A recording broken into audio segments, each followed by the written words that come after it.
बता रहे हैं। बड़ी जानकारी सोनीपत से है।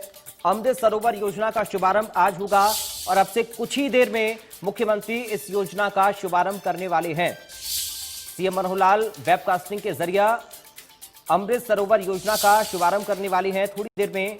योजना के तहत दरअसल प्रदेश में 111 अमृत सरोवर बनने हैं और आजादी के अमृत महोत्सव के उपलक्ष्य में ये कार्यक्रम किया जा रहा है। बड़ी खबर है सोनीपत से। अमृत सरोवर योजना का शुभारंभ आज होगा और अब से कुछ ही देर में मुख्यमंत्री मनोहर लाल योजना का शुभारंभ करेंगे। वेबकास्टिंग के जरिए अमृत सरोवर योजना का शुभारंभ मुख्यमंत्री मनोहर लाल की ओर से किया जाएगा।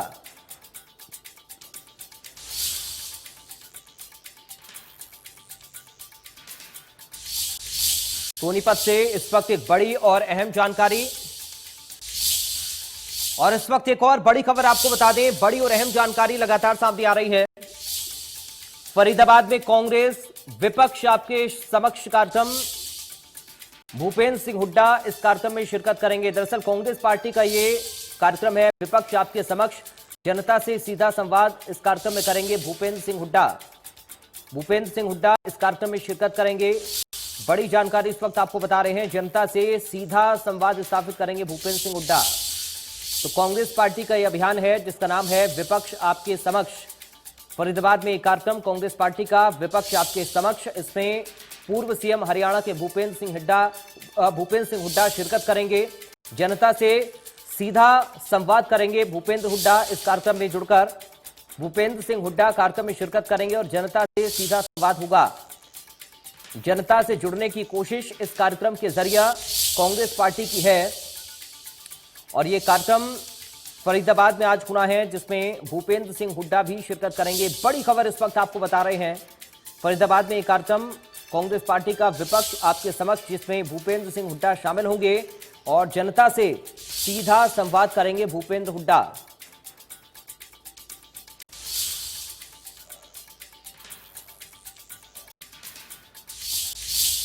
इस वक्त बड़ी खबर आपको बता रहे हैं। कांग्रेस पार्टी के इस कार्यक्रम को लेकर ये बड़ी जानकारी मिल रही है। विपक्ष आपके समक्ष कार्यक्रम में भूपेंद्र सिंह हुड्डा शिरकत करेंगे। फरीदाबाद में एक कार्यक्रम होना है।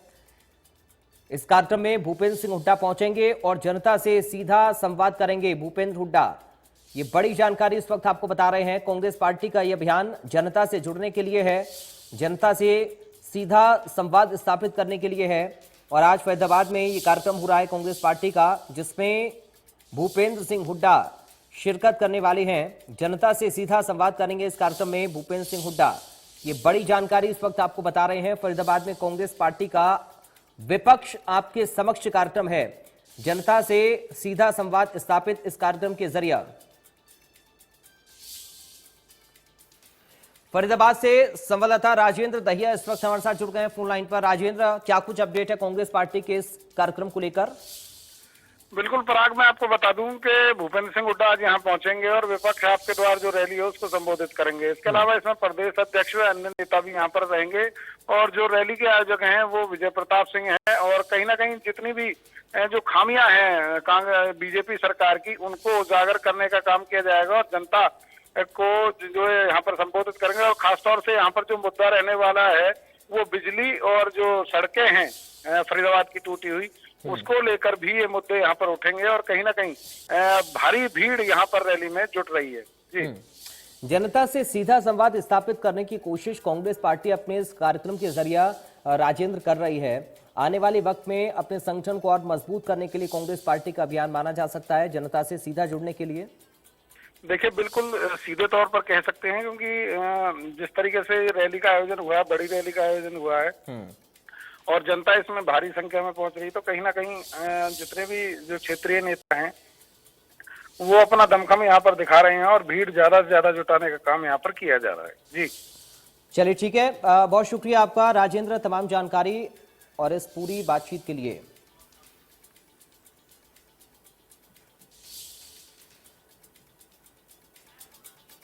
तो ये बड़ी जानकारी इस वक्त आपको बता रहे हैं संवाददाता राजेंद्र दहिया। अब तक जानकारी पहुंचा रहे थे कांग्रेस पार्टी का फरीदाबाद में ये कार्यक्रम, जिसका नाम है विपक्ष आपके समक्ष। भूपेंद्र सिंह हुड्डा इस कार्यक्रम में शिरकत कर रहे हैं और जनता से सीधा संवाद करेंगे भूपेंद्र हुड्डा इस कार्यक्रम में। ये बड़ी जानकारी, फरीदाबाद में आज कांग्रेस पार्टी का ये कार्यक्रम हो रहा है। इस कार्यक्रम में जनता से सीधा जुड़ेंगे, संवाद करेंगे भूपेंद्र सिंह हुड्डा। विपक्ष आपके समक्ष ये कार्यक्रम कांग्रेस का है। जनता से जुड़ने के लिए कांग्रेस पार्टी अपने इस कार्यक्रम को चला रही है और आज फरीदाबाद में ये कार्यक्रम होने जा रहा है, जिसमें पूर्व मुख्यमंत्री हरियाणा के भूपेंद्र सिंह हुड्डा भी शिरकत करेंगे।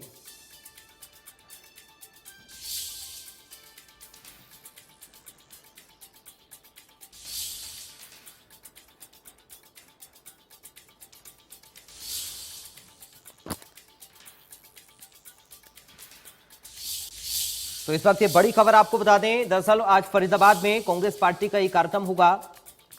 विपक्ष आपके समक्ष ये कार्यक्रम कांग्रेस पार्टी ने जनता से सीधा संवाद स्थापित करने के लिए रखा है और भूपेंद्र सिंह हुड्डा आज फरीदाबाद में होने वाले इस कार्यक्रम में शिरकत कर रहे हैं। बड़ी संख्या में लोगों की मौजूदगी इस कार्यक्रम में रहेगी, इस तरह की उम्मीद है और जनता से सीधा बातचीत करेंगे भूपेंद्र सिंह हुड्डा, जनता को संबोधित करेंगे इस कार्यक्रम में पहुंचकर।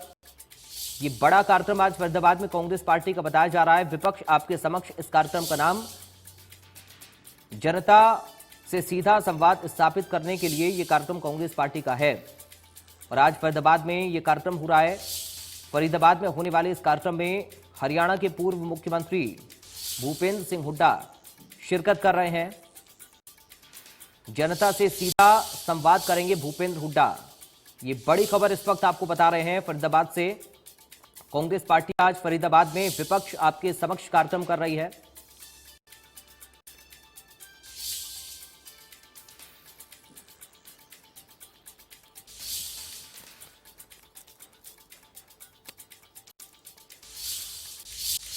और अब सीधा आपको लाइव तस्वीरें दिखाते हैं कार्यक्रम की, जहां पर मुख्यमंत्री मनोहर लाल पहुंचे हुए हैं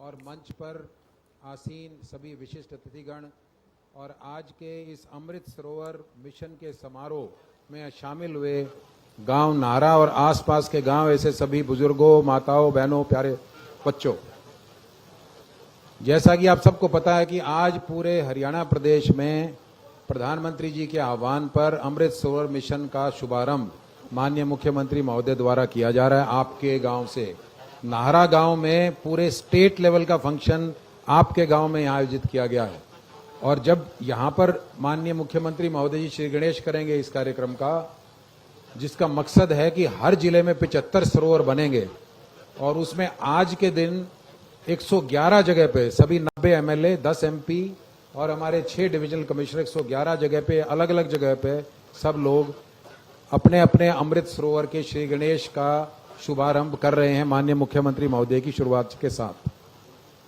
आप सबको पता है कि पानी का कितना महत्व है और पानी के क्षेत्र में हरियाणा प्रदेश में माननीय मुख्यमंत्री महोदय के निर्देशों से जो काम हुए हैं उसके बारे में विस्तार से मैं नहीं कहूंगा, सिर्फ इतना ही कहूंगा कि जिस तरह से हर घर में नल और हर नल में जल का प्रोग्राम, उसमें भी लगभग नाहरा गांव में जो मैंने पता करवाया 75% घरों में नलके भी लग गए, पानी भी आ गया। इसी प्रकार पूरे प्रदेश में ये काम हुआ है। और दूसरा महत्वपूर्ण प्रोग्राम है जिसको कहते हैं हर खेत को पानी और पर ड्रॉप मोर क्रॉप, यानी हर खेत में पानी भी होगा और माइक्रो इरिगेशन, सूक्ष्म सिंचाई के माध्यम से पानी की कोई भी बूंद वो वेस्ट, व्यर्थ ना जाए और हर पानी की बूंद से ज्यादा किसानी हो, ज्यादा फसल हो, ये मकसद है।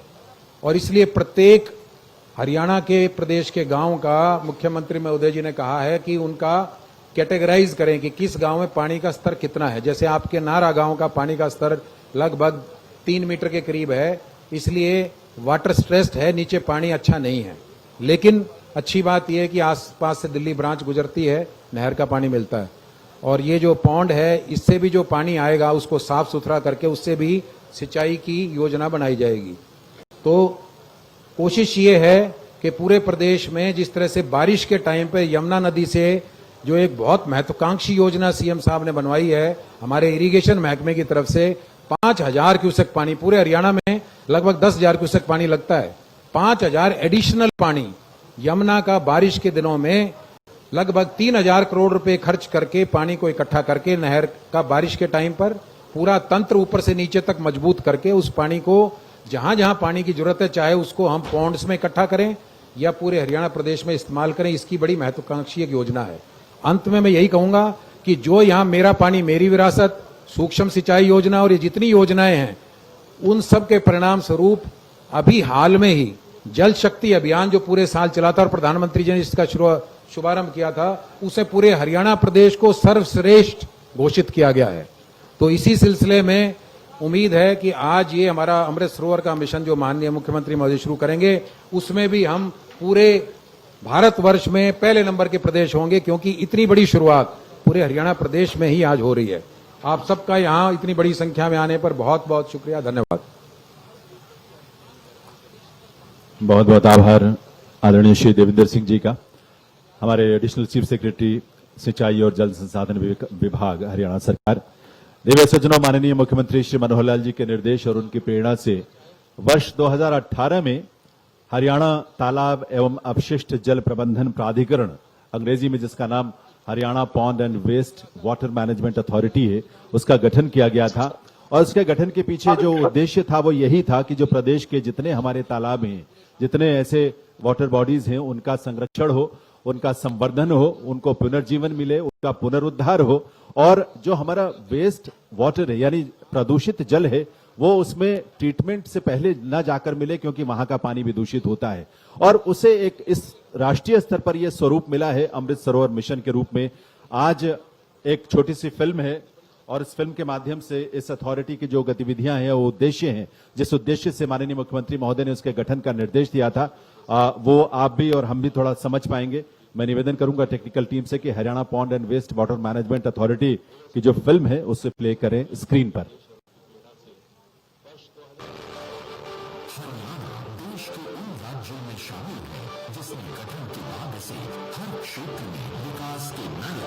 स्थापित किए विकास की ये रफ्तार मुख्यमंत्री श्री मनोहर लाल के नेतृत्व में अनवरत जारी है।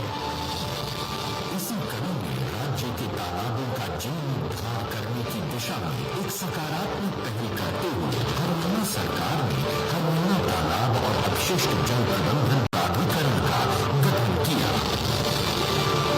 प्राधिकरण अब से अमृतम अर्थात जल में अमृत है के ध्येय वाक्य के साथ राज्य के लगभग 19,000 छोटे बड़े तालाबों के संरक्षण, भंडारण तथा अपशिष्ट जल प्रबंधन का कार्य विशेष तकनीकी रूप से करने में लगा है, ताकि बरसातों और गंदे पानी को तकनीक से साफ करके खेतों और जानवरों के इस्तेमाल में लाया जा सके। राज्य के परंपरागत तालाबों एवं सरोवरों को पुनर्जीवित करने से प्राकृतिक रूप से तालाबों की छटा तो बिखरेगी ही, साथ ही मछली पालन, भूजल रिचार्जिंग, मवेशियों के लिए पर्याप्त जल के साथ माइक्रो इरिगेशन प्रणाली से सिंचाई के लिए भी इसका उपयोग किया जा सकेगा। हरियाणा के 141 खंडों में से 85 खंड अति दोहन, 12 खंड क्रिटिकल और 13 खंड सेमी क्रिटिकल में आते हैं। हरियाणा तालाब और अपशिष्ट जल प्रबंधन प्राधिकरण ने प्रदेश के सभी तालाबों, जल युक्त क्षेत्रों का सर्वेक्षण कर उनका डाटा पाउंड डाटा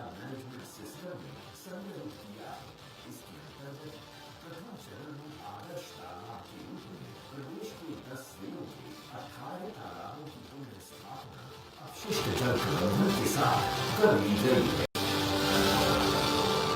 द्वितीय व तृतीय चरण में प्रदेश के 22 जिलों के 1,502 ग्रामों के 4,554 प्रदूषित तालाबों की पुनर्स्थापना का कार्य पूरी गति के साथ चल रहा है, जिसमें 5,000 से 10,000 जनसंख्या वाले 409 गांव और 10,000 से अधिक आबादी वाले 109 गांव शामिल हैं।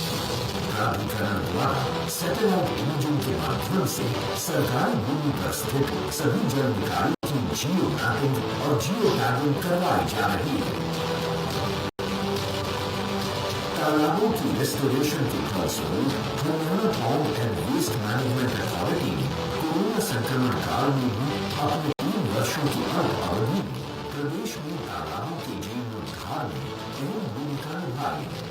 तो दूसरी तरफ गोहना की फैक्ट्रियों से निकलने वाले ट्रिब्यूटरी ड्रेन नंबर 4 से दूषित जल भराव के गंभीर विषय को भी प्राधिकरण ने अपने पायलट प्रोजेक्ट में सुधार हेतु समाहित किया है। आजादी के अमृत महोत्सव की याद में हमारी भावी पीढ़ी को कुछ देने के संकल्प को पूरा करने के लिए हर जिले में 75 अमृत सरोवर बनाएंगे। प्रधानमंत्री श्री नरेंद्र मोदी जी के आह्वान पर मुख्यमंत्री श्री मनोहर लाल आज राज्य भर में अमृत सरोवर मिशन का आगाज सोनभद्र जिले के गांव नहरा की धरा से कर रहे हैं। साथ ही राज्य के 111 स्थानों पर माननीय जनप्रतिनिधियों के कार्यक्रमों से तालाबों एवं सरोवरों के कायाकल्प की शुरुआत हो रही है। निश्चित तौर पर आज का दिन जल प्रबंधन, जल उपलब्धता और जल संरक्षण की दिशा में प्रदेश के लिए भगीरथ प्रयास है।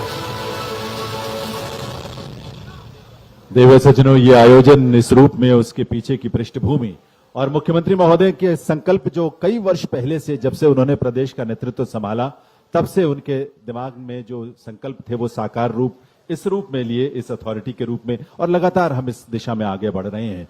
और नाहरा के गांव और आसपास के सभी लोगों के लिए बड़े सौभाग्य की बात है और वे सभी माननीय मुख्यमंत्री महोदय का इस अवसर पर अभिनंदन भी करना चाहते हैं, स्वागत करना चाहते हैं। दरअसल ये आयोजन नहीं है, ये एक यज्ञ है और इस यज्ञ में अपने श्रम के माध्यम से, आज श्रमिक दिवस है और अपने श्रम के माध्यम से उसे ऐसे यज्ञ में अपनी भूमिका निभाने का एक संकल्प हम सबको लेना है।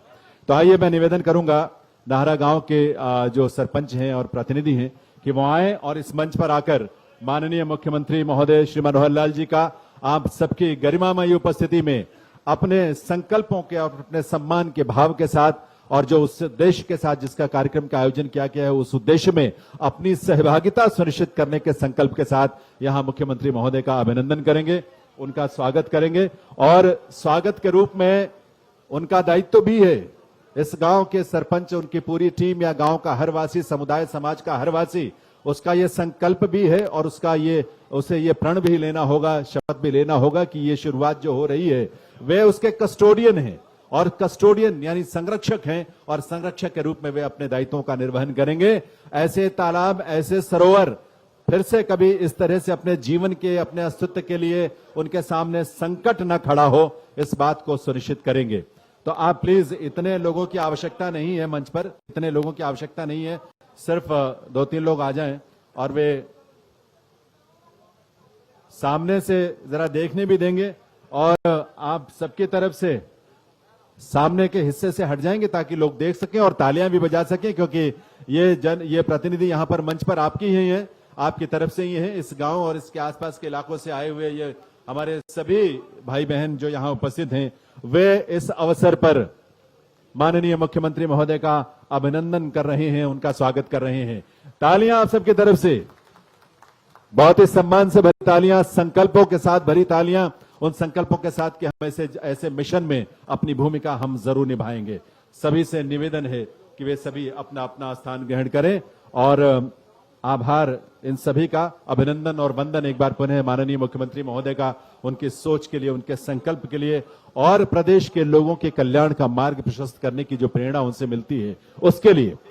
पूरे प्रदेश में 111 स्थल है जहां पर ये इसी तरह के कार्यक्रम आयोजित किए गए हैं और ये राज्य स्तरीय कार्यक्रम है जिसमें माननीय मुख्यमंत्री श्री मनोहर लाल जी का आगमन हमारे लिए सौभाग्य की बात है। ये अवसर है जब मैं उनसे प्रार्थना करूं माननीय मुख्यमंत्री महोदय से कि वे हम सबका मार्गदर्शन करें, जो यहाँ उपस्थित हैं उनका भी, और 111 स्थलों से जो आज हमसे जुड़े हुए हैं, और ये संदेश जहां भी जाएगा लोगों को प्रेरणा मिलेगी। तो एक बार आपकी करताल ध्वनि के साथ, आपकी तालियों के साथ मैं निवेदन करूंगा आदरणीय मुख्यमंत्री श्री मनोहर लाल जी से उनके संबोधन के लिए। देवियों सज्जनों,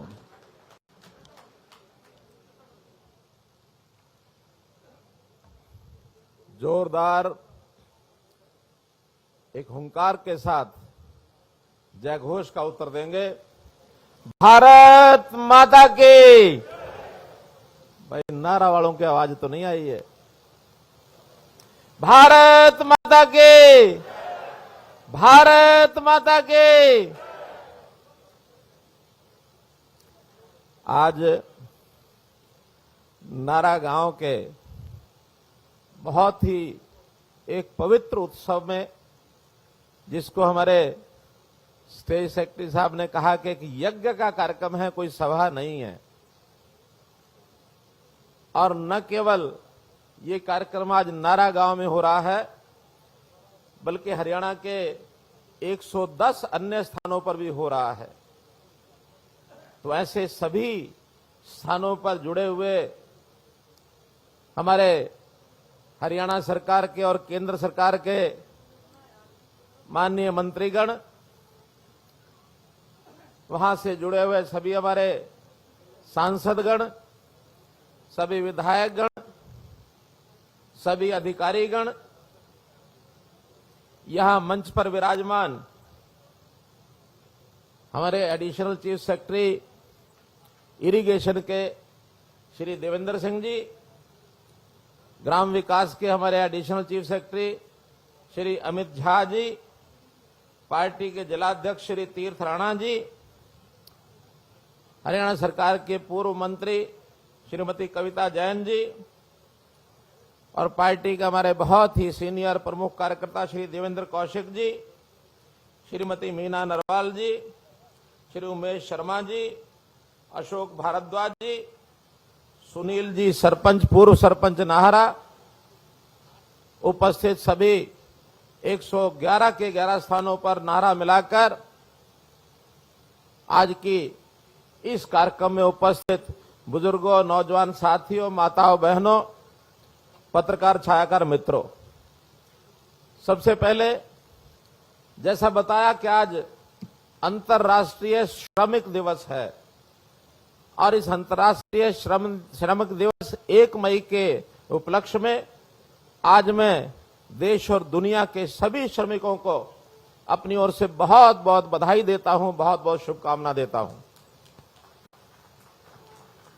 भाइयों बहनों, ये जो काम जिसकी चर्चा आज की जा रही है, ये बहुत कोई सामान्य काम नहीं है।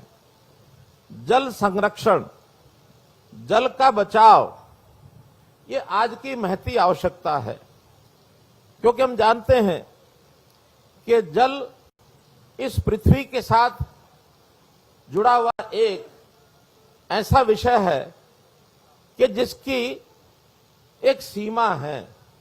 जल ऐसा विषय है जिसको बनाया नहीं जा सकता, जिसको बनावटी तरीके से पैदा नहीं किया जा सकता।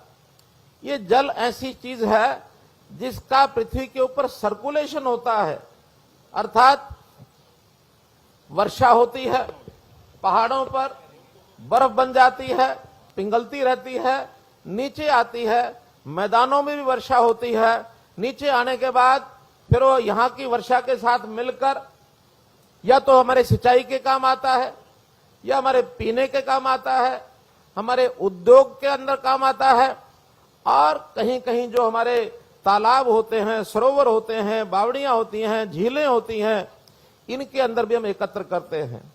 और जो अतिरिक्त फालतू जल होता है वो नदी नालों के माध्यम से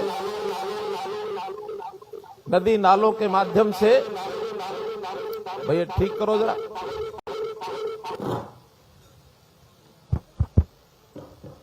ये नदी नालों के माध्यम से और समुद्र में चला जाता है, और फिर सूर्य देवता की, भगवान सूर्य देव की कृपा से वही पानी वाष्प बन करके उड़ता है, बादलों में पहुंचता है, और बादलों में पहुंचने के बाद फिर वर्षा इस रूप में और इस चक्र को पूरा करता रहता है। लेकिन आवश्यकताएं शुद्ध पानी की ये समय समय पर बदलती रहती हैं, बल्कि लगातार बढ़ रही हैं। पानी लगातार हम उपयोग करते हैं, तो उस पानी को उपयोग करने के बाद वो गंदा भी होता है, उसकी हम सफाई भी करते हैं। सफाई करने के बाद जगह जगह पर एसटीपीज लगाते हैं, प्रोसेसिंग प्लांट लगाते हैं, और अब हमने योजना बनाई है कि इस प्रोसेसिंग वाले पानी को, जो हमारा ये पानी गंदे पानी को साफ करके उसका भी उपयोग हम करते हैं। क्योंकि जितनी हमारी दैनिक आवश्यकता होती है, उस दैनिक आवश्यकता के हिसाब से हम स्वच्छ पानी आज प्राप्त नहीं कर पा रहे हैं। हमारी खेती का एरिया बढ़ गया है, जो सिंचाई का एरिया है वो भी बहुत बड़ा है। हरियाणा में कुल 82 लाख एकड़ हमारी जमीन है कृषि योग्य, लेकिन उसमें से आज भी हम सिंचाई जो सीधी सिंचाई करते हैं वो 40 लाख एकड़ पर ही कर पाते हैं। बहुत बड़ा भाग सिंचाई का एरिया का वो हम ट्यूबवेल से नीचे से जमीन से पानी निकालते हैं और उससे अपनी खेती की बुआई करते हैं। लेकिन हर एक चीज की सीमा हो गई है। आखिर नहरों का पानी भी ज्यादा चाहिए, खुली सिंचाई हम पानी इतना दे नहीं सकते, तो हमारी बहुत जमीन बिना सिंचाई के रह जाती है। इसके लिए हमने कार्यक्रम बनाया कि पानी की खुली सिंचाई करना बंद कर दे, बल्कि माइक्रो इरिगेशन हजारों करोड़ रुपया लगा करके हमने माइक्रो इरिगेशन के प्रोजेक्ट्स ये बनवाए हैं और लगातार इसमें आगे बढ़ रहे हैं। सरकार इसको प्रोत्साहन दे रही है। हम सामान्य किसान को माइक्रो इरिगेशन का प्रोजेक्ट लगाने के लिए 85% 85% सब्सिडी देते हैं। केवल किसान से 15% का पैसा लेते हैं, वो भी इसलिए लेते हैं ताकि वो सिंचाई के जो साधन बनाए गए हैं उसकी मलकियत किसान समझे, मैं इसका मालिक हूं। और एक बात मैं बिल्कुल दावे से कह सकता हूं कि जो चीजें मुफ्त में बांटी जाती हैं उसकी संभाल कोई नहीं करता है। अगर किसान को संभाल करनी है तो उसका थोड़ा राशि का इनपुट ही हम उसमें डलवाते हैं, थोड़ा उसका भी योगदान करवाते हैं। इसी प्रकार से अब पानी जो नीचे जमीन में खत्म होता जा रहा है, हर साल हरियाणा के बहुत ऐसे ब्लॉक्स हैं जिनका पानी का लेवल 1 मीटर नीचे चला जाता है। किसान को समझ 1 मीटर लेवल से समझ नहीं आती, बल्कि अपने ट्यूबवेल का हर 2 साल के बाद एक पाइप उसको और डालना पड़ता है गहराई में ले जाने के लिए। इस बात से सब किसान हमारे वाकिफ है। और अगर ये 10-20 साल हम ऐसे ही चलाते रहे तो मैं समझता हूं पानी, जमीन के पानी को हम सोख लेंगे और जमीन बिन पानी के ऐसा जैसे शरीर में खून निकल जाए तो शरीर बचता नहीं है। अगर पानी निकल गया, पानी भी हमारी जमीन का खून है। हमारा जमीन के अंदर से पानी निकल गया तो जमीन की उपजाऊ शक्ति खत्म हो जाएगी और आने वाली पीढ़ियों को हम ये जमीन, कल्लर जमीन, सूखी जमीन, मरुस्थल जमीन, रेतीली जमीन तो देके जाएंगे, लेकिन उपजाऊ जमीन नहीं दे पाएंगे। इसलिए हमने और भी कार्यक्रम किए कि जिन फसलों में ज्यादा पानी लगता है उनको भी चिन्हित करो। जैसे उदाहरण के लिए धान, जो हम चावल खाते हैं, वो जब धान पैदा होता है, इस चावल को पैदा करने में आपको सुनकर हैरानी होगी, 1 किलो चावल को पैदा करने में 3000 लीटर पानी लगता है। 3000 लीटर पानी। हमारे एक वैज्ञानिक जिन्होंने इसकी खोज की, वो वैज्ञानिक तो कहने लगे मैंने चावल खाना ही छोड़ दिया। 1 किलो चावल अगर रोजाना पाव चावल भी वो खाता है, वो कहते हैं कि 750 लीटर पानी उसका दुरुपयोग हो जाता है। हमने इन बातों को समझा। हरियाणा में धान बहुत होता है, अपील की किसान को कि इस धान को बोना कम कर दे। हमने ये नहीं कहा कि बंद कर दे, कम कर दे। और कम करने से अगर आमदन कम होती है तो हर धान की 1 एकड़ को कम करने के लिए हम 7000 रुपया प्रति एकड़ सालाना उसको मुआवजा भी देंगे और हम दे रहे हैं। मुझे खुशी है किसानों ने इस अपील को माना और 2 साल पहले के आंकड़े हैं कि हर साल 1 लाख एकड़ धान की बिजाई कम हो रही है। 1 लाख एकड़ धान की बिजाई कम हो रही है। तो इसलिए ये सारे कार्यक्रम पानी को बचाने के लिए, पानी को शुद्ध करने के लिए। अब विषय आया कि आखिर ये जो सरोवर हैं हमारे पवित्र सरोवर, देश भर में बहुत तालाब हैं, प्रदेश में भी हमारे 18,000 तालाब हैं। इन 18,000 तालाबों में 4,000 तालाब तो ऐसे हैं जो केवल वर्षा में पानी आता है, आगे पीछे पानी नहीं आता है। एक 4-6 महीने के बाद वो सूख जाते हैं। तो ये 6,000 तालाब तो उसमें पानी कैसे बरसात के बाद पहुंचाया जाए ताकि साल भर भरे रहें, क्योंकि तालाब भरे रहेंगे तो तालाबों से हमारे किसान की, हमारे पशुपालकों की सबसे बड़ी आवश्यकता होती है कि पशुओं को भी हमको जो पानी की आवश्यकता होती है उस तालाब से पूरा करते हैं। तो एक किसान तालाब जो होता था उसके लिए एक प्रकार का एक ऐसा साधन होता था कि अपनी आजीविका पशुओं के माध्यम से वो करता था, उसमें काम आता था। लेकिन 8,000 तालाब ऐसे हैं जो हमारे साल भर भरे रहते हैं।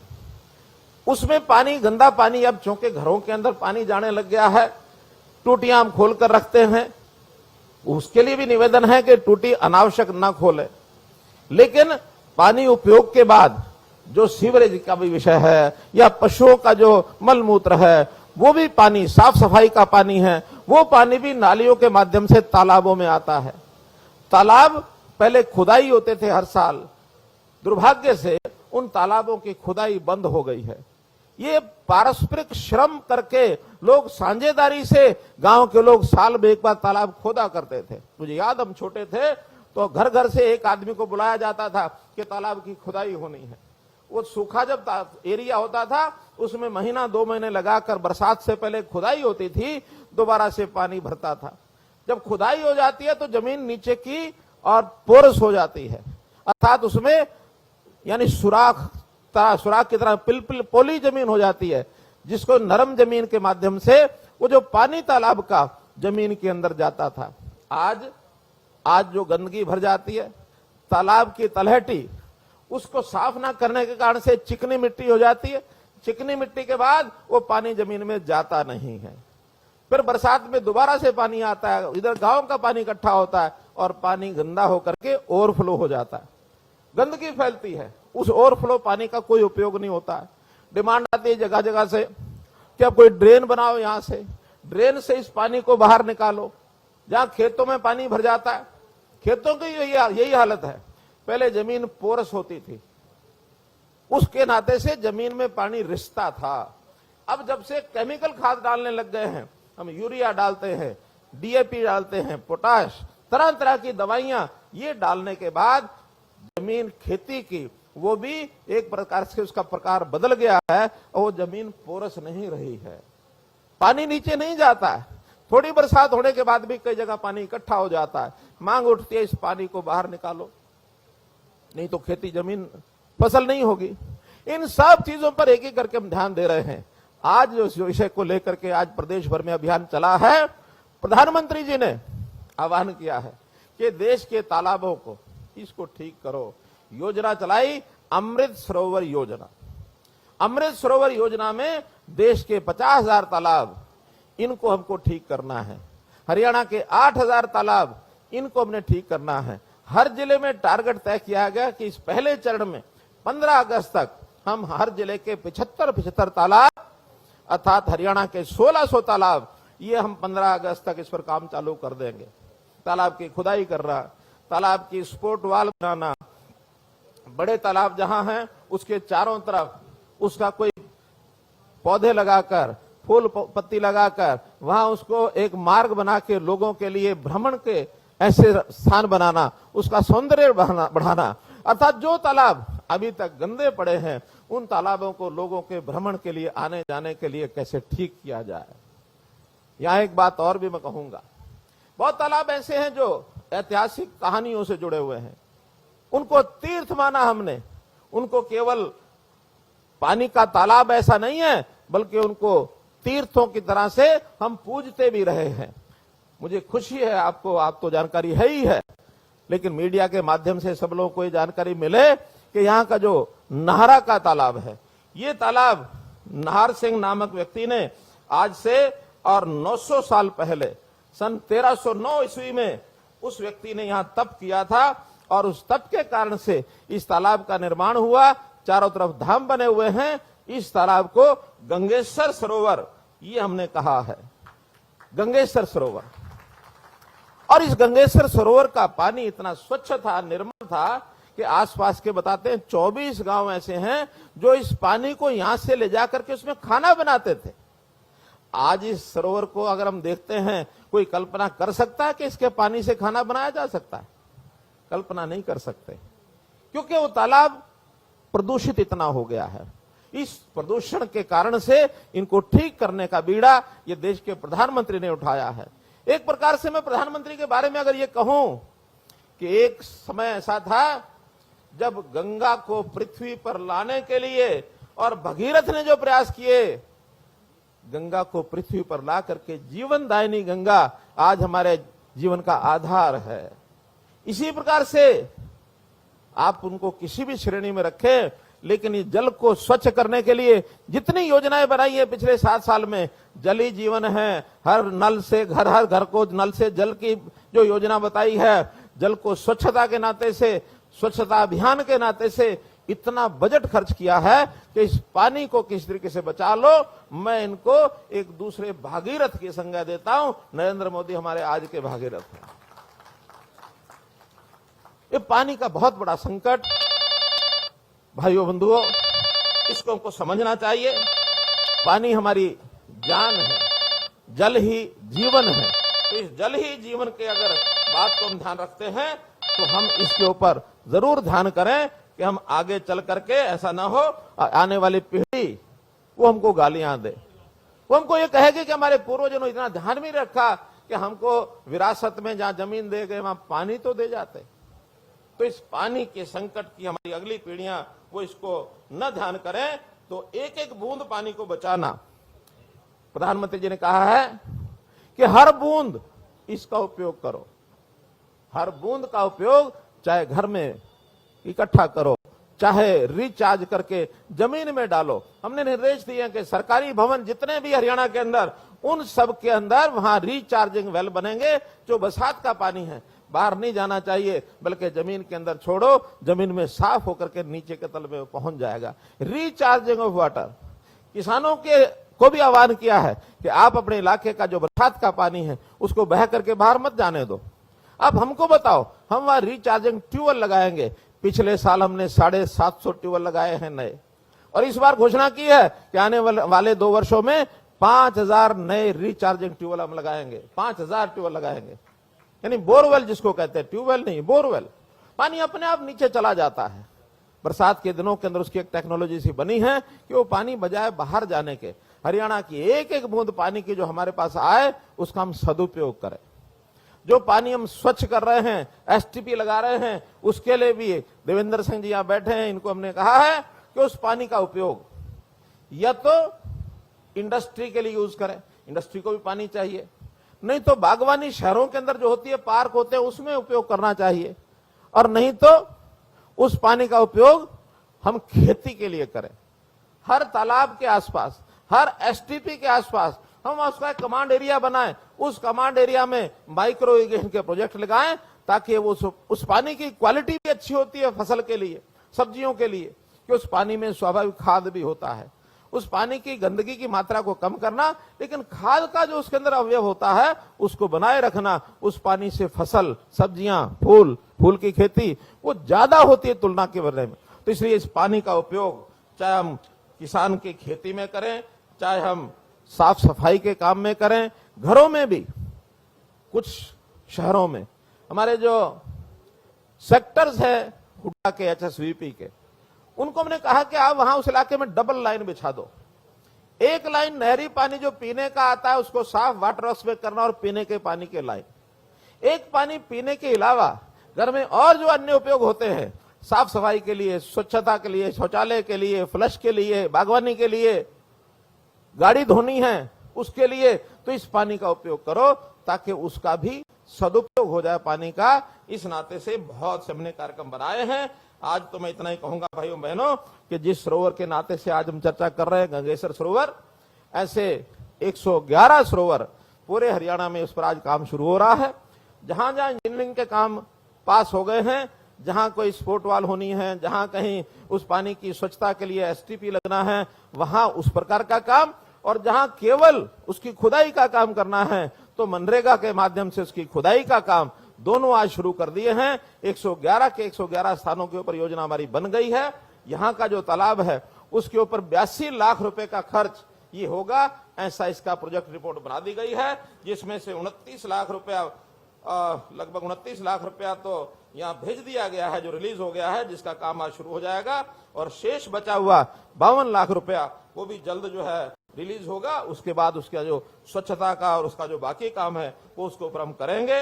और निश्चित रूप से यहाँ जो गांव की और भी आसपास के गांव की भी डिमांड आई है कि हमारे भी तालाब यहाँ जोड़ो। हमने निर्देश दिए हैं कि हर जिले में 75 करने हैं, सिलेक्ट करके करें। आज तो मैं नाहरी गांव के जो लोग यहाँ आए हैं उन्होंने कहा कि 2 हमारे ऐसे स्थान है, एक तो सैयद जोहड़ है और एक बड़ी झील है। ये दोनों गंदगी इसके अंदर है, एक प्रकार से गंदा जल उसमें है, तुरंत उसकी सफाई का काम कराया जाए। बाद में फिर छोटी झील और शीलक वाला जोहड़, ये साफ पानी है, लेकिन उसमें भी जो काम कराए जाने वाले हैं वो हमारी तालाब अथॉरिटी, एक इसके लिए हमने तालाब अथॉरिटी बनाई है पूरे प्रदेश में अलग से।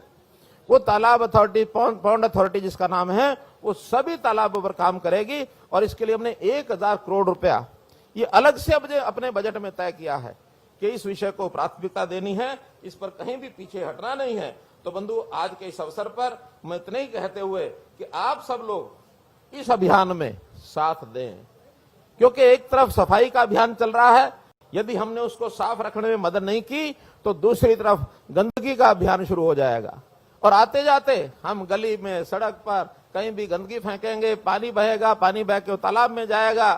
तो गंदगी कहीं खुले में ना डालें। गंदगी के लिए अलग से डस्टबिन ये जगह जगह हमने रखवाए हैं और अगर कहीं नहीं है तो ग्राम पंचायतें तो आज नहीं है, लेकिन ग्राम पंचायत का जो विभाग है, बीडीपीओ के माध्यम से, ग्राम सचिवों के माध्यम से हर गांव में ऐसे स्थानों पर व्यवस्था की जाए कि वहां अपने डस्टबिन लगाएं।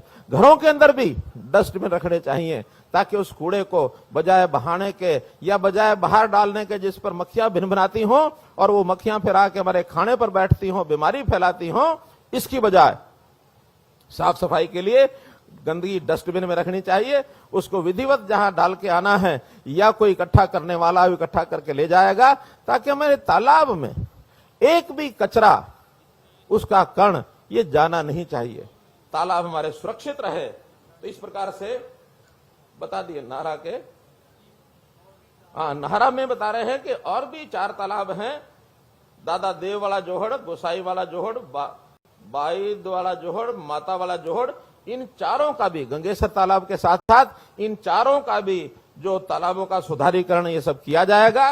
इसलिए मैंने बताया कि हरियाणा का कोई तालाब हम छोड़ेंगे नहीं।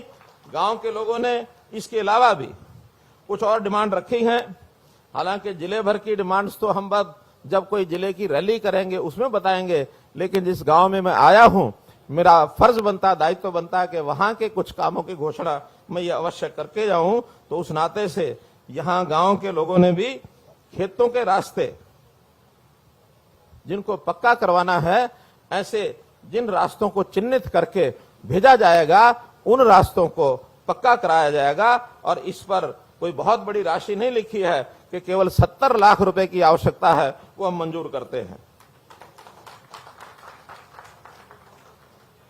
स्थल बोरवाड़ी मंदिर की गली का निर्माण ये ग्राम पंचायत के माध्यम से होगा। ग्राम पंचायत को हम हर साल, अब शुरू में अप्रैल में ही बजट भेज देते हैं, तो वहां का जो बजट आया है वो सारे जो छोटे काम है उस प्रकार से ये सब किया जाएगा। पशु अस्पताल के पास कम्युनिटी सेंटर, 1 एकड़ के अंदर एक कम्युनिटी सेंटर बनाया जाएगा, 1.5 करोड़ रुपया इसका खर्च आएगा, इसको भी मंजूर किया जाता है।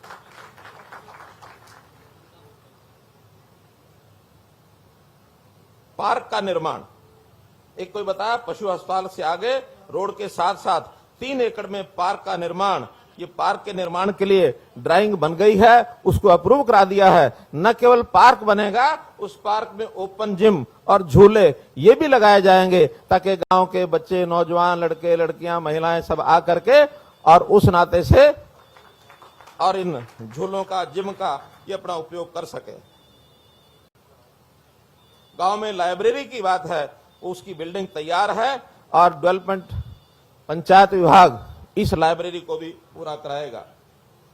और इसके अलावा चौपाल, सतवीर पुत्र मांगेराम के मकान के पास जो टूटी चौपाल है और अन्य 4 चौपालें, इन 5 चौपालों का मरम्मत का काम ये भी पूरा कराया जाएगा।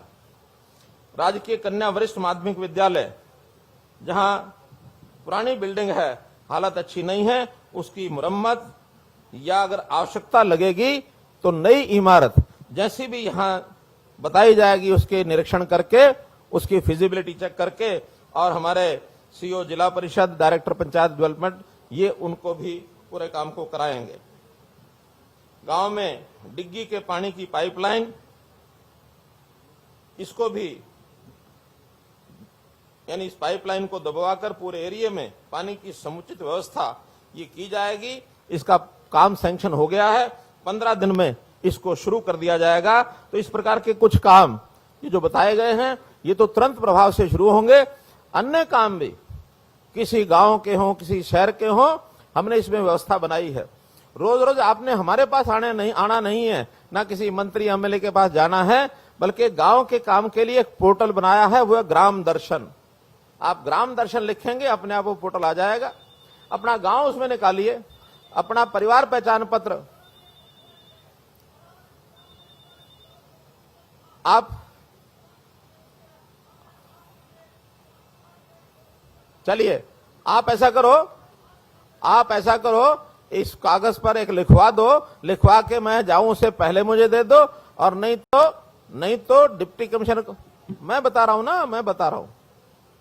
हूं तरीका ये होता है। आपकी कोई समस्या, मैं वो बता रहा था कि गांव की कोई समस्या हो, आप ग्राम दर्शन के पोर्टल में जाकर अपने गांव का नाम खोलिए, अपना परिवार पहचान पत्र का नाम डालिए, अपना नाम लिखिए और अपनी मांग, अपनी डिमांड, समस्या उसमें लिख दीजिए। निश्चित रूप से वो डिपार्टमेंट में जाकर के पूरा कामकाज हो जाएगा। ऐसे ही शहरों में नगर दर्शन ही हमने पोर्टल बनाया है। वहां का कोई भी आदमी, अभी किसी भी आदमी को ये छूट पहले नहीं थी, अब हमने छूट दी है कि आपको किसी के चक्कर काटने की जरूरत नहीं है। आप अपना ला करके ग्राम दर्शन, शहरी नगर दर्शन में डाल दीजिए, आपकी डिमांड पहुंच जाएगी और उस पर विधिवत काम उसका पूरा करा दिया जाएगा। ये एक सूचना मुझे आपको देनी थी। भाइयों बहनों, मैं ये कह रहा था कि हमारे पास अब बजट की कोई कमी नहीं है। जो डिमांड जब भी हमारे पास किसी भी रास्ते से आती है, चाहे वो ग्राम दर्शन, नगर दर्शन से आए, चाहे वो किसी सज्जन को मिलने का कहीं मौका मिलता है, वो विधायक को, सांसद को, अथवा किसी भी नेता को, पार्टी के प्रधान को, या एडमिनिस्ट्रेशन में हमारे बीडीपीओ हैं, तहसीलदार हैं, एसडीएम हैं, एडीसी हैं, डीसी हैं, किसी के पास भी जाकर के आप दे देंगे, वो हमारे पास पहुंचेगी और उस काम का डिपार्टमेंट के माध्यम से उसको पास करा करके जल्दी से जल्दी करने की कोशिश की जाएगी। कोई कमी नहीं है पैसे की। पैसा आपका है, आपके गांव में लगेगा, आपके शहर में लगेगा। जो मांग आप करेंगे उसको हम पूरा करेंगे। आज आप सब लोग आए और मैं सभी 111 के जो स्थान हैं, वहां की स्थानीय मांगे, वहां के कुछ लोग अप्रूव करेंगे तो उसकी वो घोषणा करें, अन्यथा सब हमारे पास भेजेंगे तो हम उसकी फिजिबिलिटी करा करके सभी ऐसे गांव की जो छोटी डिमांड्स है उसको हम पूरा करेंगे। आप आज आए, शांतिपूर्वक आपने सुना, और ये जो अभियान है जल ही जीवन, और इसको पूरा करने के लिए हमारी जो अमृत सरोवर योजना, इसमें आप योगदान करिए, यही निवेदन करते हुए आपका बहुत बहुत आभार, बहुत बहुत धन्यवाद। बहुत आभार माननीय मुख्यमंत्री। तो अमृत सरोवर योजना का शुभारंभ कर दिया है मुख्यमंत्री मनोहर लाल ने। मुख्यमंत्री ने अमृत सरोवर योजना का शुभारंभ किया। काफी सारी बातों का जिक्र योजनाओं को लेकर मुख्यमंत्री करते हुए नजर आए। नाहरी गांव से इस योजना की शुरुआत मुख्यमंत्री की ओर से की गई है। तालाबों के सौंदर्यीकरण का जिक्र मुख्यमंत्री ने किया। हरियाणा में 8000 तालाबों को बेहतर करने की बात मुख्यमंत्री की ओर से कही गई। पानी का महत्व मुख्यमंत्री की ओर से समझाया गया, कैसे हमें पानी का संचय करना है और पानी का इस्तेमाल हम किन किन तरीकों से कर सकते हैं, उसको वेस्ट ना करें, उसको खराब ना करें, इसकी महत्वता मुख्यमंत्री बता रही थी।